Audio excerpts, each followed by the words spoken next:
আসসালামু আলাইকুম, ঈদ মোবারক সবাইকে। যদিও ঈদের দিনের ব্লগ আমি একটু কিছুদিন পরেই আসলে শেয়ার করছি। ঈদ ব্লগ ঈদ ডেতে দিতে পারিনি, যেহেতু সারাদিন প্রচুর দৌড়াদৌড়ির মধ্যে ছিলাম। সো কী করেছি, কীভাবে আমার ঈদ ডেটা কাটলো, সেটাই আপনাদের সাথে ছোটোখাটো একটা ব্লগে শেয়ার করছি। সো আপনারা আপনাদেরটা চাইলে কমেন্টে বলতে পারেন। তো আমি ফার্স্টেই যেটা বলবো, আমার ঈদ ডে স্টার্ট হয় সকালবেলা বাসায় আব্বুর সালামি নেওয়া থেকে। সকালবেলা উঠেই ফ্রেশ ট্রেশ হয়ে শাওয়ার নিয়ে রেডি হয়ে আব্বুর জন্য ওয়েট করি। আব্বু আর ভাই যখন নামাজ পড়ে আসে, ঈদের নামাজ পড়ে, দেন আব্বুর কাছে আমি আর আমার ভাই যে সালামি নিয়ে আমাদের আসলে ঈদ ডেটা স্টার্ট হয়। দেন আমি রেডি হয়ে বাইরে যাওয়ার জন্য আসলে রেডি হই। তো ইউজুয়ালি দেখা যায় যে বিকালের দিকে বের হই, বাট এবার একটু আগে প্ল্যান, কজ এবার মানে কয়েকটা ফ্রেন্ডের সাথে ব্যাক টু ব্যাক দেখা করবো প্ল্যান হয়। তো একটু আগে না বের হলে রাতে আরে আসতে পারবো না।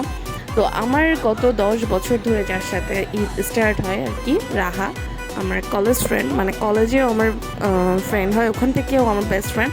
তো ওর সাথে ফ্রেন্ডশিপ হওয়ার পর থেকে 10টা বছর মাশাআল্লাহ আলহামদুলিল্লাহ প্রত্যেকটা ঈদে আমরা দেখা করি। মানে কোনো না কোনোভাবে আমরা ঈদে তো অবশ্যই দেখা করব, অবশ্যই দেখা করি করি করি মানে কোনো না কোনো ওয়েতে আমরা মানে 1 ঘন্টার জন্য হলো দেখা করব। সো এবারও ব্যতিক্রম কিছু না, আমরা দেখা করলাম। দেখা করতে এবার চলে গেলাম খিলগাতে।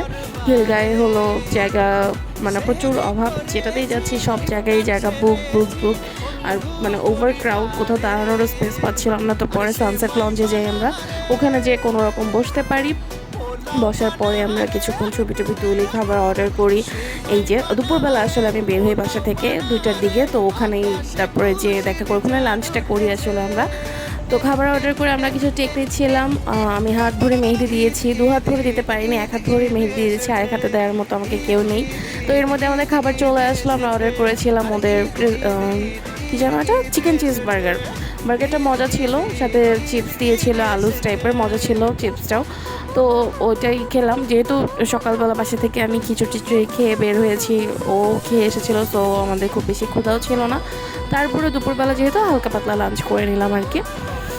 দেন আমরা একটু রোদটা কম অপেক্ষা করছিলাম, যে একটু রোদ কমলেই আমরা উপরে যেয়ে রুফটপে যেয়ে আসলে ছবি তুলবো। কজ এত এত এত গরম ঈদ যেতে ছিল, এত গরম, যারা বের হয়েছে আই গেস সবাই জানবে যে কী পরিমাণে গরম। তো তারপরে আমরা ছবি তারপরে তুললাম রুফটপে। মানে যেতে যেতে 4টা বেজে গেল আমাদের। 4টা বাজে রুফটপে যাওয়ার পরে হঠাৎ করে কেন যেন মানে সান গায়েব হয়ে গেল, মানে সূর্য মনে হচ্ছে নাই। তারপরেও আমরা টুকটাক ছবি তুলেছি, লিখনের জন্য ওয়েট করছিলাম। 5টা বাজে আমাদের আরও দুটো ফ্রেন্ডের সাথে দেখা করার কথা। তো মিরপুরে ওরতে যাওয়ার কথা, তো এজন্য ওর জন্য ওয়েট করছিলাম যে ও আসলে আমাদের কিছু ছবি তুলে দেন বেরিয়ে যাব। তো এরকম করতে করতে আমরা ছবি তুলছিলাম। ওর রাহারও 2 হাত ভরে মেহেদি দিয়ে দিয়েছি চাঁদরাতে, সেটার ব্লগ আসলে আর করা হয়নি, টেক নেওয়া হয়নি। এর মধ্যেই আমার এলাকার একটা ছোটো বোনের সাথে দেখা হয়ে গেল, সুপ্রিয়া। ওর সাথে পুরাই মানে সাডেন মিট। তো রাহার ব্যাপারে কিছু বলার নেই আমার, ওর সাথে আমার ঈদ অলওয়েজ স্টার্ট হয়, ইনশাল্লাহ নেক্সট ডেও হবে। মানে আমি চাই ওর সাথে অলওয়েজ আমার ঈদটা কন্টিনিউ করতে, মানে প্রত্যেকটা ঈদেই আমরা মিট করার ট্রাই করি, আলহামদুলিল্লাহ দেখা করতেও পারি। ইনশাল্লাহ যেন আমরা আমাদের বিয়ের পরও দেখা করতে পারি, এটা আমাদের উইশ। আমাকে কেমন লাগছিল বলতে পারো তোমরা। আমি খুবই সিম্পল থাকার চেষ্টা করেছি, খুবই সিম্পল লুক নিয়েছি, আর খুবই সিম্পল ড্রেস পরেছি। কজ আমি দেখেছিলাম ওয়েদার আগে যেদিন অনেক গরম থাকবে। সো রাহার আমি খুবই মানে সিম্পল ড্রেস পরেছি, একদম কটনের মধ্যে।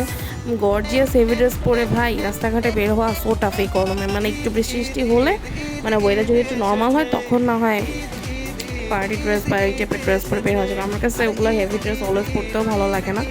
আমরা প্রচুর হাতে ছবি তুলেছি, প্রচুর প্রচুর প্রচুর। এই যে এর মধ্যে লিখন চলে আসে, লিখনকে নিয়েও তারপরে টুকটাক ছবি তুলে আমরা আমাদের আউটিংটা শেষ করে দিই। So bye bye.